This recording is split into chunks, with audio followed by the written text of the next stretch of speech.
જે પ્રમાણે રાજુભાઈ, આમ આદમી પાર્ટી પણ અત્યારે કિસાનોને લઈને સભાઓ કરી રહી છે, યાત્રા કાઢી રહી છે. તેના ભાગરૂપે જ સુરેન્દ્રનગરનો ચોટીલા વિસ્તાર અને પીપરાડા ગામમાં સભાનું આયોજન આવતીકાલે કરવામાં આવ્યું છે. શું કહેશો? સ્વાભાવિક છે, કોઈ પણ રાજકીય પાર્ટી છે તો એ ખેડૂતોના મુદ્દે ક્યાંક ને ક્યાંક રેલીના માધ્યમથી ખેડૂતોને આકર્ષવાના પ્રયત્ન કરતા હોય. તો એના ભાગરૂપે સોમનાથથી નીકળેલી યાત્રા જ્યારે સુરેન્દ્રનગરમાંથી પસાર થાય છે, તો સ્વાભાવિક છે કે અત્યાર સુધી તો યાત્રાને કોઈ સફળતા મળી નથી, પણ સુરેન્દ્રનગરમાં સફળ બનાવવા માટે છેલ્લા 4-5 દિવસથી પ્રયત્નો થઈ રહ્યા છે.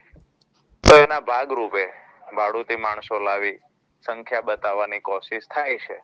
પરંતુ મારું સ્પષ્ટ માનવું છે કે કોઈ પણ રાજકીય પાર્ટીના વ્યક્તિ જ્યારે ખેડૂતના મુદ્દે સભા કરવા માંગતા હોય તો ખેડૂતોએ સ્વેચ્છાએ જવું જોઈએ. ચાહે આમ આદમી પાર્ટી હોય, ભાજપ હોય કે કોંગ્રેસ હોય, સ્વેચ્છાએ જવું જોઈએ. ત્યાં જાણવું જોઈએ આવનાર નેતા ખરેખર ખેડૂતોના મુદ્દે કેટલું લડ્યા છે, ખેડૂતોના મુદ્દે ભૂતકાળમાં આ વિસ્તારના પ્રશ્નને વાચા આપવાની કોશિશ કરી છે કે કેમ, યાત્રા નીકળ્યા પછી કેટલી વખત ઓફિસોમાં રજૂઆત કરી, કેટલી વખત સરકારમાં રજૂઆત કરી, યાત્રા પૂર્ણ થાય ત્યાં સુધીમાં યા તો પૂર્ણ થયા પછી એવી કોઈ ડિઝાઇન તૈયાર કરવામાં આવી છે કે વિસ્તાર વાઇઝ પ્રશ્નો અલગ અલગ હતા એને એકઠા કરીને સરકારમાં રજૂ કરવા, આવી કાંઈ વાત પણ થાય છે? તો આવી તો બિલકુલ વાત થતી નથી.